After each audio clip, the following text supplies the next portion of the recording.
तो शास्त्र इसका उदाहरण देके कहते हैं,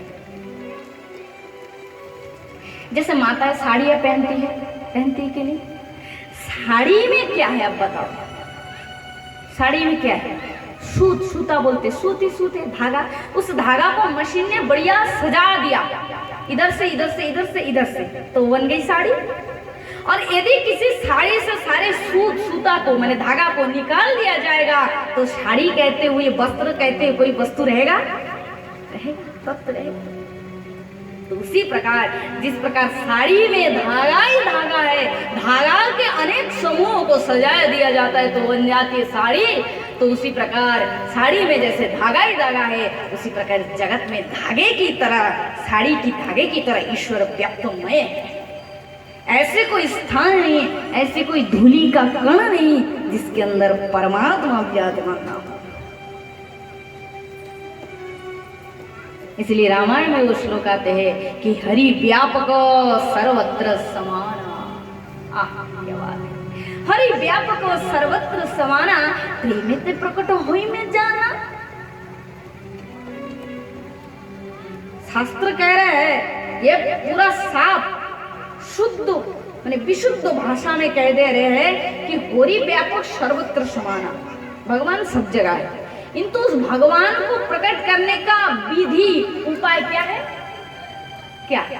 न ज्ञान, न दान, न तप, न समाधि, न उच्च विद्या, न उच्च कुल, न ऋषि मुनि, न ब्राह्मण। किससे वो ईश्वर प्रकट होता है? प्रेमेते प्रकट होई में जाना। हमें जानी ऐसे बोल रहे, मैं जानता हूँ, शिव कह रहे, शिव जी की वाणी। हरि व्यापक सर्वत्र समाना, प्रेमेते प्रकट होई में जाना।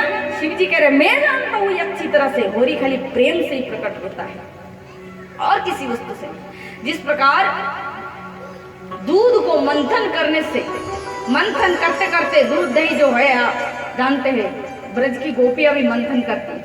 मंथन करने से उसका निर्जास तत्व निकलता है माखन।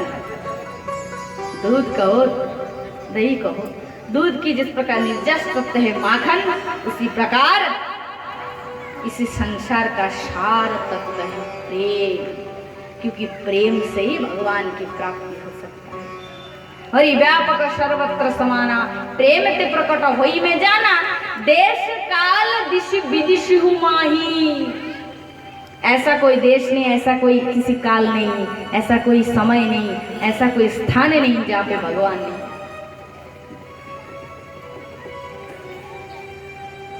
देश काल दिशि विदिशि माही, कहो सो कहा जहाँ प्रभु नहीं। शिव जी ब्रह्मा जी से कह रहे हैं, ऐसा कोई जगह बता सकते हैं आप जहाँ पे प्रभु नहीं है? उमा जय राम पर चरण रत विगत काम मद क्रोध, ये दूसरा श्लोक है। शिव जी कह रहे उमा माने माता पार्वती से, उमा जय विगत, उमा जय राम पद रत। राम माने भगवान श्री राम चरणों में जिसके रत माने मति है, रति मति है। उमा जय राम चरण रत विगत काम मद क्रोध, निज प्रभु मय देखे ही जगत काशन करे विरोध। वो किसके संग विरोध करेगा? जो भगवान का भक्त है, उसको तो अच्छे में, बुरे में, चोर में, राजा में, डाकू में, संत में, सब में अपना प्रभु दिखाई देते हैं। बोलो राधे। और अंतिम श्लोक जो फिनिशिंग है इस ज्ञान की चर्चा की, अंतिम श्लोक है रामायण की बता रही हूँ। सिया राम मैं सब जग जानी, करहु प्रणाम जरि जुग पाणी। जड़ चेतन जगदीप जत सकल राम मैं जानी, बंदो सबके पद कमल सदा जरि जुग पाणी। विसिज्यमान मानय स्थित किम वद, प्रणमित दंडवत गोखर चांडालस्यः। ये भगवान श्री कृष्ण उद्धव जी को ज्ञान देते हुए ये वाणी भगवान कहते हैं कि उद्धव सुनो, 7वें दिन की कथा में आप सुनोगे, ये एक संवाद है, जैसे कपिल देवभूति संवाद, एक संवाद होते भागवत जी में, तो उसी प्रकार एक नव योगेश्वर संवाद है, 7वें दिन आप सुनोगे। तो उस संवाद में भगवान ने उद्धव जी से एक बात कहा था।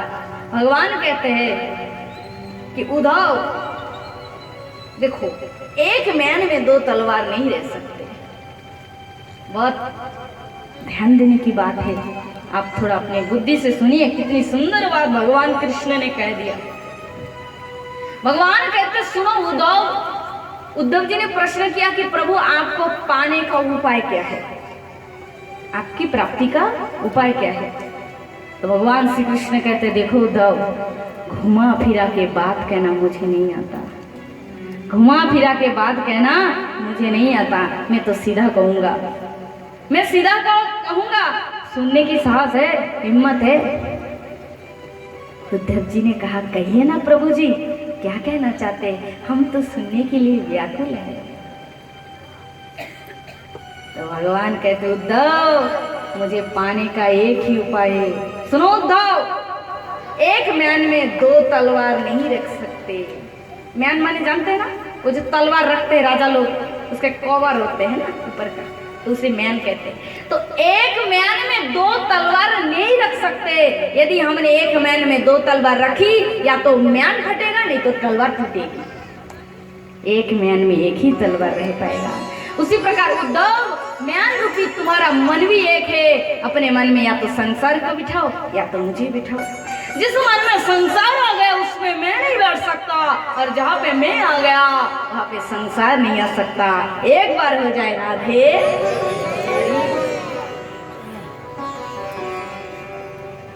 जहाँ काम तहाँ राम नहीं, जहाँ काम तहाँ राम नहीं, जहाँ राम नहीं काम। तुलसी दहु के रहु सकई, रव रजनी एक ठान। तुलसी दहु के रहु सकई, रवि रजनी एक ठान। तुलसी दहु के रह सकई, रवि रजनी एक ठान। जहाँ काम तहाँ राम नहीं, जहाँ राम नहीं काम। जिस प्रकार अंधकार, अंधेरा और प्रकाश को आप एक जगह नहीं रख सकते। अंदर आ गई तो सूर्य अस्त हो जाता है, तो ही अंदर आते हैं, और सूर्य यदि आ गया तो अंधेरा टिक नहीं पाता है। ये नियम है। इसलिए आप अपनी बुद्धि से विचार करो, किसको देना है मन। इधर कनेक्शन रखोगे तो उधर जुड़ नहीं पाएंगे, और उधर जोड़ दिए तो यहाँ कभी जुड़ ही नहीं सकता है। हमारे ब्रज में गीत गाते हैं, क्या, लगन तुमसे लगा बैठा, जो होगा सो देखा जाएगा। तुमसे लगा लिया लगन, तुम्हारा हो गया। अब दुनिया हमको चाहे ना चाहे, घर वाले निकाल दे, हमको अपना माने ना माने, जो होगा होगा। लगन तो तुमसे लगा दिया। अब जो लगन का तार तुमसे लगा दिया, कृष्ण, इसको तोड़ नहीं सकते। अब तो तेरा बन के ही रहना है। पर एक बात मैं आपको पुनः सूचित करती हूँ, बड़ी सुंदर बात है। बताओ, ये मेरी दिल की बात है, ये मेरे अपनी अनुभव की बात है। मैं आपको बताती हूँ, बहुत अच्छी लगती है इसलिए मैं बताती हूँ। जिस प्रकार संसार में संबंध होते हैं, माइक संबंध पुत्र से होते हैं, पत्नियों से होते हैं, है ना। ज्यादातर किसी पुरुष का गाढ़ा संबंध होता है पत्नी से, और उसके बाद उसके संतानों से, फिर उसके वैभवों से। पत्नी के भी उसी प्रकार ज्यादातर संबंध उसके पति से होते हैं, माने मन का संबंध, मन का कनेक्शन, फिर उसके बच्चे, फिर और जो सास ससुर वगैरह। छोटे बच्चे का संबंध सबसे ज्यादा उसकी माँ से होते हैं, है कि नहीं। तो ये माइक संबंध, अब माइक संबंध कैसे बन जाते हैं, आपस में वितरण। वो अपनापन वितरण देते, आए मेरे लाल, ओ भी ओ मेरे माँ कह के बच्चे पुकारते, और माँ भी कहते आ मेरे बेटा। ये है माइक संबंध। इसमें उसको कुछ सुख मिलता है, आकर्षणता मिलती है, इसलिए वो उस बंधन में ऐसे जकड़ जाते, ऐसे जकड़ते, ऐसे। अच्छा, मैंने अभी ये बात कही थी कि कृष्ण से जिसका कनेक्शन जुड़ गया, कृष्ण से कनेक्शन जुड़ना इतनी साधारण बात नहीं है। दुनिया में मैं माया में फंसना चाहती हूँ, 1 सेकंड की बात है, मैं किसी के भी मुंह में फंस सकता हूँ। जिस पर्वत में फिसल पट्टी है, फिसल पट्टी जानते हैं ना, फिसल जाते हैं, पैर रखते फिसल जाना, उसे फिसल पट्टी कहते हैं। तो जिस पहाड़ पर्वत में फिसल पट्टी है, उसके नीचे की ओर फिसल के गिरना तो सरल है, परंतु फिसले हुए स्थान में ऊपर उठना बहुत कठिन है। बोलो राधे। मेरे बाबा कहते, दादू है ना, कहते दीदी खूब राधे राधे कहलवा ना लोगों से, हमको अच्छा लगता है। बोली दादू बोलेंगे तो पूरा राधे राधे कहलवाएंगे ना, तो वक्त दूसरे दिन से आना ही बंद कर देंगे। बीच बीच में आपकी भी इच्छा होगी, उनकी भी इच्छा पूरी हो जाएंगे, है ना। तो महाराज, तो ऊपर की ओर फिसल पट्टी में ऊपर की चढ़ना बहुत मुश्किल होता है, नीचे में तो बहुत सरल है, फिसल जाओगे अपनी, हम गिरते गिरते पूरा पहाड़ से ही नीचे आ जाओगे, कोई परिश्रम नहीं है उसमें। तो कृष्ण से संबंध भी वैसा ही है। कैसा है कृष्ण से संबंध, कैसा है बताओ। अब ये मुझे श्लोक का सहारा लेना पड़ेगा, इसमें अपनी नहीं, गोपियों की। लोको धर्मो देह धर्मो, लोको धर्मो देह धर्मो, आत्म सुख मर्म, लज्जा धैर्य देह सुख आत्म सुख मर्म। लोको धर्मो देह धर्मो, धर्म कर्म लज्जा सुख धैर्य सुख आत्म सुख मर्म, সর্বত্যাগ করি করে কৃষ্ণর ভজন, সর্বত্যাগ করি করে কৃষ্ণর ভজন, কৃষ্ণ সুখ হেতু করে প্রেম সেবন। আত্মেন্দ্রিয় প্রীতিবাঞ্ছা তারে বলি কাম, কৃষ্ণেন্দ্রিয় প্রীতিবাঞ্ছা ধরে প্রেম নাম। সর্বত্যাগ করি করে কৃষ্ণর ভজন, কৃষ্ণ সুখ হেতু করে প্রেম সেবন।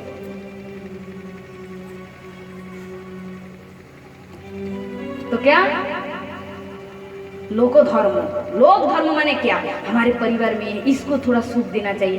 वो निंदा करने में, एक आदमी हमारे घर में, उसको निंदा करने में अच्छा लगता है, अब उसकी खुशी के लिए हमने भी 2-4 कह दिया, ये उसकी खुशी के लिए।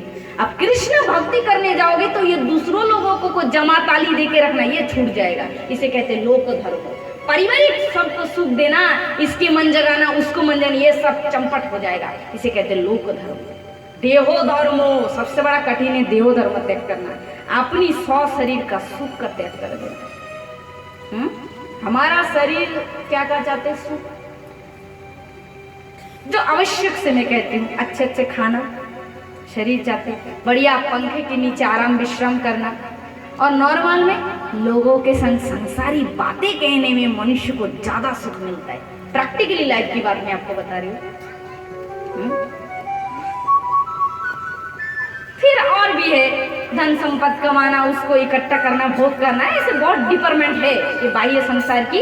इसे सब ऑल टोटल घोल मिला के इसे कहते हैं देहो सुख। देह सुख का त्याग कर देना। देह सुख भी है, मन सुख भी है, एक ही बात है। मन सुख करता है तो देह के द्वारा मन को सुख मिलता है, आराम मिलता है। देह सुख त्याग कर देना। आप कहोगे देह सुख मतलब क्या, भजन करेंगे तो खाएंगे नहीं, पिएंगे नहीं, मर जाएंगे? नहीं नहीं, ऐसी बात नहीं है। खाना पीना है, जो मिल रहा है उसी में संतुष्ट हो जाओ। आज पनीर नहीं बना, पोटल की सब्जी नहीं बने तो गुस्सा आके एकदम हाड़ी बर्तन फाड़ फोड़ दिए, ये नहीं। जीवा रसना की वश नहीं होना है। प्रत्येक इंद्रियों को अपना दास बनाना है, अपन को किसी का दास नहीं बनना है। अपन तो गोविंद का दास बनेंगे। इधर इंद्रियों का दास बन गए तो कृष्ण का दास कैसे बनेंगे? हर एक परिस्थिति में अपना गंतव्य स्थल को ठीक रखना है कि तुम मेरे हो और मैं तुम्हारा हूं। और ये तो आज है, कल नहीं है, तो खत्म हो जाएगा। देखते देखते देखते देखते 100 साल बीत जाता है। मैं भागवत शुरू किया, अभी मेरा 12 साल हो गया। मुझे लगता है कि मैं कल ही क्या कथा शुरू की, पर देखो टाइम कैसे चल बीत जाते। वैसे ही तो अब देखते देखते 20-30 साल और बीत जाएंगे, मैं भी बूढ़ी हो जाऊंगी। शरीर तो बूढ़ी होंगे, बूढ़ा हो जाएंगे, इसका नियम है, धर्म है। फिर मैं थोड़ी ना यहाँ पे रहूंगी, धीरे धीरे मिट जाएंगे, नष्ट हो जाएंगे। दुनिया सामान, शरीर संसार का है, शरीर संसार का है, इसका वस्तु ये ले जाएगा। आत्मा ईश्वर का अंश है, उसका वस्तु ये ले जाएगा। मैटर खत्म। लोग कहते साधु हुआ तो मरा क्यों, साधु हो गया तो बीमार क्यों होता है? अरे साधु को कभी बीमार होता है? साधु शरीर नहीं है, शरीर संसार का वस्तु है, इसको बीमार होगा, ठंडा लगेगा, भूख लगेगा, प्यास लगेगा, सब कुछ लगेगा, क्योंकि ये संसार का वस्तु है, इसका धर्म ही ये है। मोटा होना, पतला होना शरीर का धर्म है। आधय व्याधयस्य, आदि व्याधि होना शरीर का धर्म है। भूख लगना, प्यास लगना प्राण का धर्म है। निद्रा, तंद्रा, भय, हर्ष, ग्लानि, क्रोध मन और बुद्धि का धर्म है। मैं मन नहीं, मैं बुद्धि नहीं, मैं शरीर नहीं, मैं प्राण नहीं, तो आप कैसे कह सकती ये सब धर्म मेरा है? मैं कौन हूँ? तो फिर मैं कौन हूँ? इस हाथ मेरा है, आंख मेरी है, नाक कान मेरा है, तो मैं कौन हूँ?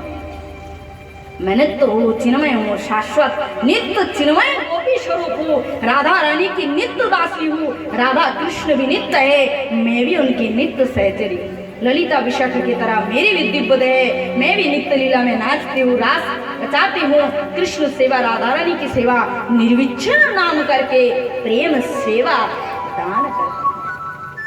यही मेरी